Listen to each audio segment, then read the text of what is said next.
अस्सलाम वालेकुम वरहमतुल्लाहि वबरकातुहू।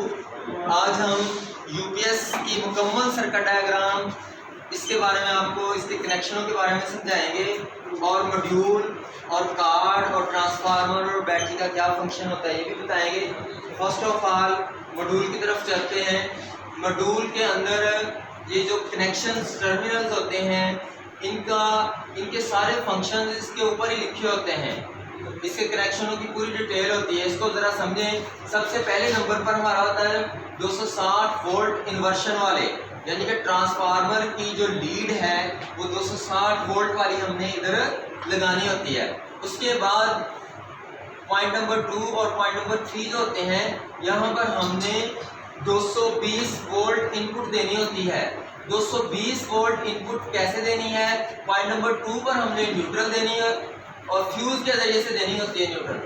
और पॉइंट नंबर 3 पर हमने वापडा का फेज देना होता है, वो भी एक अदद 10 एम्पीयर के फ्यूज के साथ देना होता है।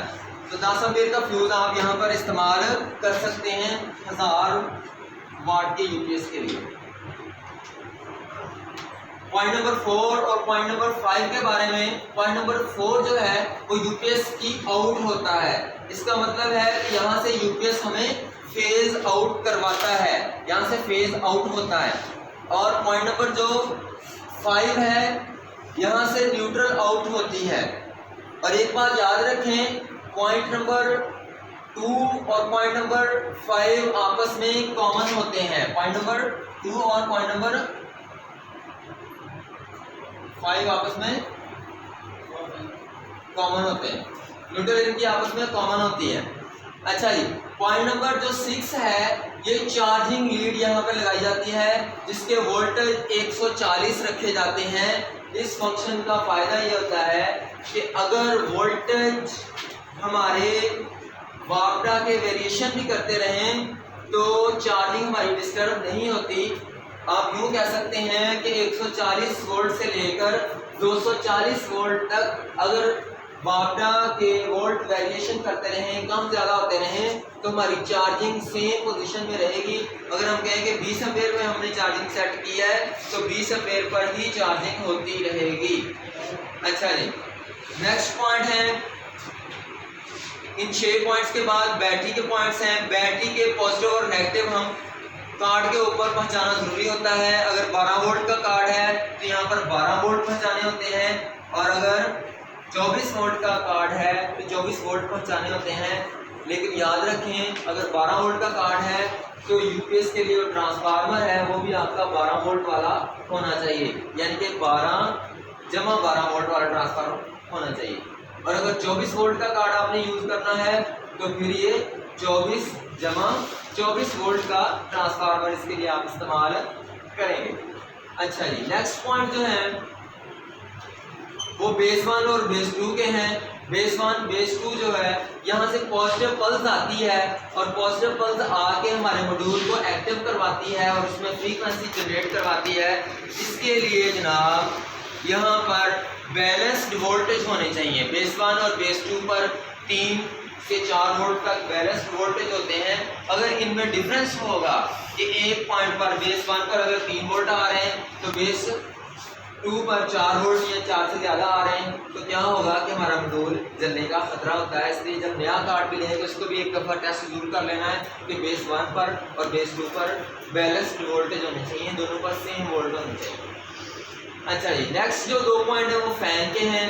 यूपीएस के मॉड्यूल को ठंडा रखने के लिए डीसी फ़ैन इस्तेमाल किया जाता है, और ये फ़ैन जो है इसका कंट्रोल कार्ड के ऊपर ही होता है। कार्ड से 2 तारें लेके बड़ी आसानी के साथ फ़ैन को लगाई जा सकती हैं। यहाँ पर मॉड्यूल जो है इसको ठंडा करने के लिए फ़ैन इस्तेमाल होता है।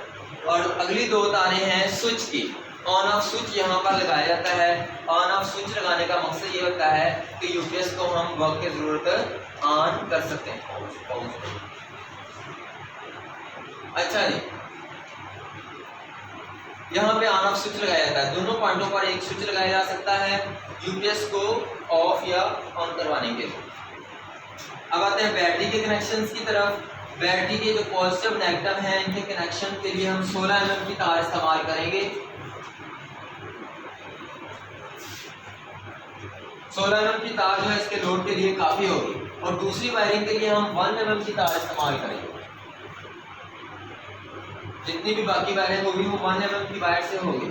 अच्छा, बैटरी का जो पॉजिटिव टर्मिनल है इसको हम ट्रांसफार्मर के जो कॉमन टर्मिनल है दरमियान में, इसके साथ हम लगाएंगे 12 यहाँ पे जो दरमियान में कॉमन टर्मिनल है यहाँ पर हम बैटरी का पॉजिटिव टर्मिनल लगाएंगे और इसके लिए 16 mm की तार इस्तेमाल करेंगे।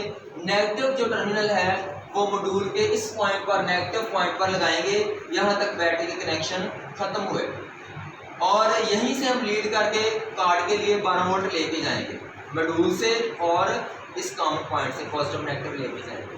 बेस 1 बेस 2 मॉड्यूल पे लग चुकी है, ऑलमोस्ट इसके कनेक्शन कंप्लीट है सवाए एलईडी लाइट के। एलईडी लाइट के लिए बहुत ही आसान सा तरीका होता है, जैक होता है और जैक के ऊपर 6 तारें होती हैं। वो 6 तारें जो हैं यूपीएस के फंक्शन को ज़ाहिर करने के लिए जो लाइटें लगाई जाती हैं उनको कनेक्शन देने के लिए इस्तेमाल होती हैं। मॉड्यूल के ऊपर ही ये चीज़ें लिखी होती हैं और इसके पॉइंट बने होते हैं, main, UPS, charging, full, battery full और ट्रिप, ये पॉइंट बने होते हैं, और ग्राउंड का भी पॉइंट बना होता है।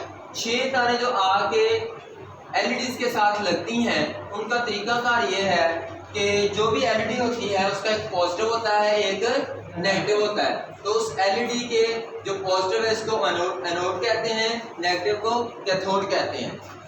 और ये बात भी याद रखिएगा कि ये एलईडी जो है ये 3 वोल्ट तक की होती है, इसको 12 वोल्ट पर आप टेस्ट नहीं कर सकते, इसको दो सेलों पर टेस्ट कर सकते हैं, या मोबाइल की छोटी बैटरी को इसके ऊपर चेक कर सकते हैं। अच्छा, ये बहुत ही आसान है इसके कनेक्शन। सारी नेगेटिव 5 एलईडीज की जो नेगेटिव है उनको कॉमन कर लिया जाता है, कॉमन करके ग्राउंड पॉइंट पर इसके कनेक्शन कर दिए जाते हैं। बाकी जो एलईडीज हैं उसका जो ट्रिप वाला पॉइंट है उसके साथ कनेक्शन कर दिया जाता है एलईडी का पॉजिटिव टर्मिनल का ट्रिप वाले के साथ, अगली एलईडी के पॉजिटिव टर्मिनल का फुल वाले पॉइंट के साथ, उससे अगले चार्जिंग वाले पॉइंट के साथ, उससे अगली एलईडी का यूपीएस वाले पॉइंट के साथ, और आखिरी टर्मिनल का जो है वो मेन वाले पॉइंट के साथ उसका कनेक्शन कर दिया जाता है।